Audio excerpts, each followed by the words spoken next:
right? You want to direct a film, but you don't know how, or you just want to do it better, right? And there's nothing wrong with that. There is nothing wrong with that, but you're probably lost in the sauce. And so I'm here to direct you on your way. But I figured we kind of take it one step at a time. So by the end of this series, if you watch it from start to finish, I give you tangible items so you can direct your film and to help you get going. So do me a favor, watch this video all the way to the end.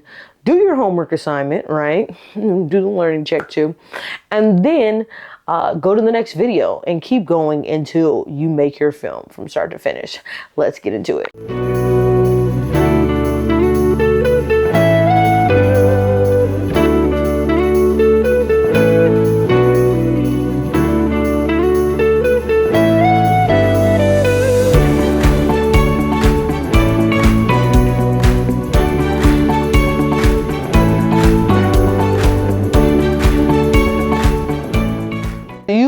Ready to direct a film, right? Well, we're gonna go piece by piece by piece. If you're new to the channel, I'm really huge on not just having a dream, a vision, or an idea, but to actually execute that idea and to bring it to life. A lot of people have dreams, people have plans, everybody doesn't execute. That's what I do. They call me the queen of execution. So I'm going to teach you how you can execute as well, right? And so we're just gonna go part by part by part. I'm gonna break these videos into little mini segments, and then you can just watch the whole series. And by the end of the whole series, if you do all the work, you'll be ready to start your film. Today's particular video is literally just gonna be about starting the process, right? And so in order to have a film, you need to have a script, right? That seems logical. Well, yes and no. In order for your script, right, or your film to turn out the way that you want it to turn out and to fit within your budget, this concept and this thought, you have to think about all this from jump.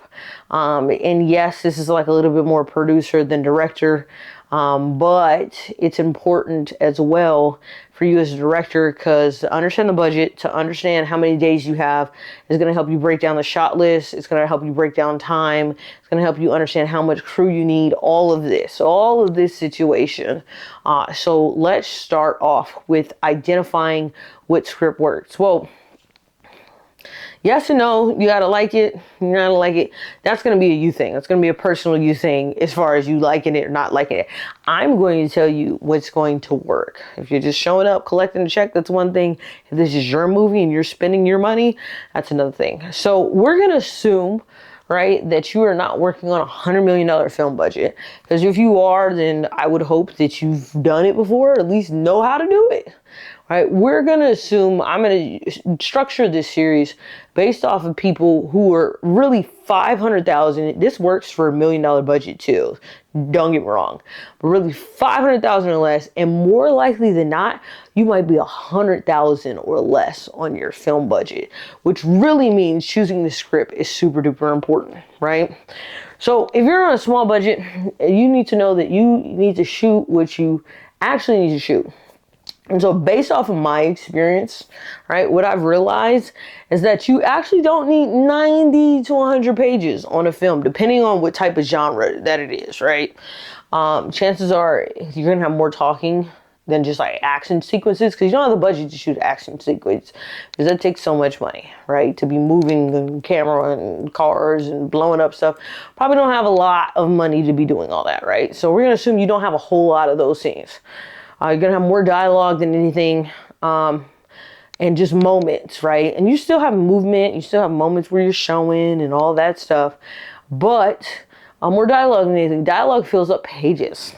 Just great for you, because pages equals time, right? What I've realized is that the sweet spot for your script is to be around 75 to 85 pages. If you're 75 to 85 pages, once you add in montage scene, B-roll, you're actually at an hour and a half at that point. Opening sequence too, you're at an hour and a half. If you're at 95 to 100, then you're gonna have to chop down. There's nothing wrong with chopping down if you have the money to chop down. But if you don't have the money to be wasting shots and like shooting things extra, you need to shoot what you need. which is an 1.5-hour film to make it a feature. So you need to get a script that is in that range, or that you find that you can cut down to that range and you're not killing the story and key things that need to take place, right? So that's part one of evaluating a script. Can't be too long, right? Part two of evaluating your script is your budget. What are you doing? I made an entire video about how to produce it, or how I directed a film in 3 days. And I go through this kind of a little bit more step by step in there. So be sure to watch that video as well. But part of what you need to do is look through the script, see the locations.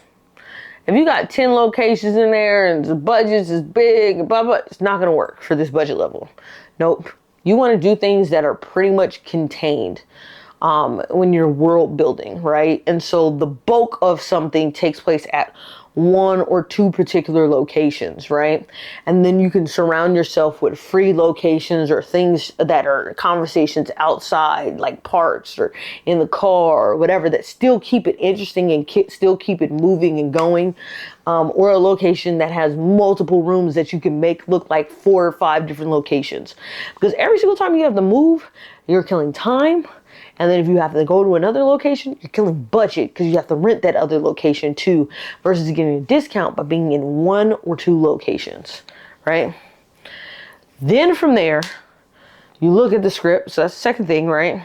Third thing you're evaluating is, okay, how many people are in these scenes? Because the more people you have in these scenes, the more coverage you have to get, the more shot selection you have to get. It gets messy, right? You want to get a script, if you're in this budget level, right, where there's probably 3, no more than 4 characters that are the main characters, right?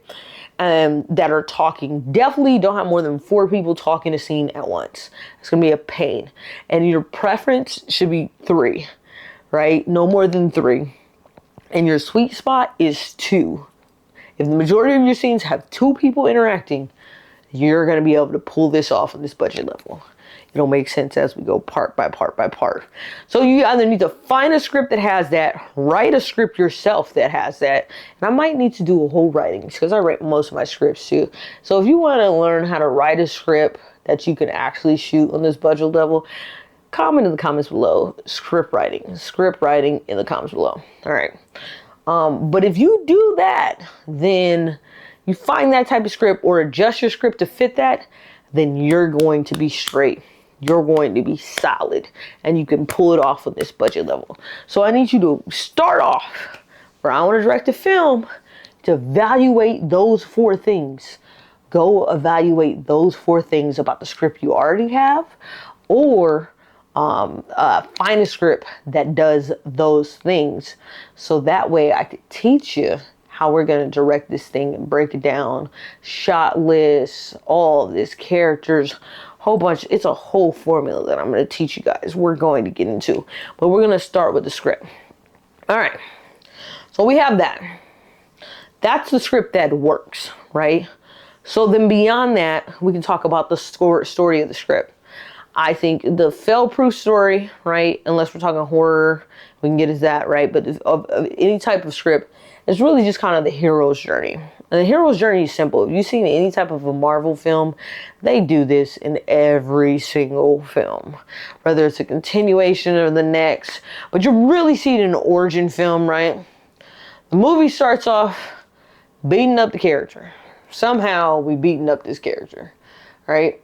Then we introduce the character's like background, backstory of why this character is getting a butt whooped in some case or another, right? And then we introduce some type of a problem, right?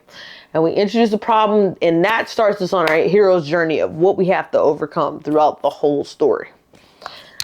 Right. Once we introduce this problem, we take our hero on this hero's journey. Now we know what's the mission.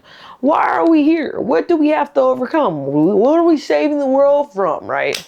This is on, you can talk about this as the pursuit of happiness has the same, like they all have these same things. Boxing stories all have the same thing, right? Then we're going to make them look like he or she's winning a little bit. Boom, boom, boom, boom, boom, right? And then from there, we're going to give them a really big problem that they can't overcome, or it looks like they're going to lose, right? And then after it looks like they're going to lose for a while, then we turn that puppy around, we make them win, and then we send us off on our merry way. And that's pretty much the hero's journey, right? And so you want a script that does that in some capacity or some form. Whether your script is about a family, great. Whether your script is about a romance, great. Romances have other, setups. We can get into that later when it comes to rom-com. But that's kind of the gist of it. It's still a little bit of the same thing. Great.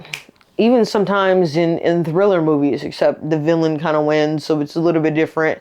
Or it just ends with everybody dying. Whatever it is, it's still a journey from start to finish. And it starts off either good, bad, whatever. Beat that person up, hit the freaking problem, overcome the problem, send them out the way. If you have all those elements, you have a story. That's something else you need to evaluate in your script. So that's where we're going to pause at right now for step one. Right? Step one is to find your script that you want to shoot so you can direct this film. So I want you to go out there and find your script. Once you find your script that has these elements of all the things that we need so that the script works, and the storyline that we need so that it's compelling and it lands on the audience, we can move on to step two. Thank you. I need you to hit your like button, sub button, bell button. Let you gotta go.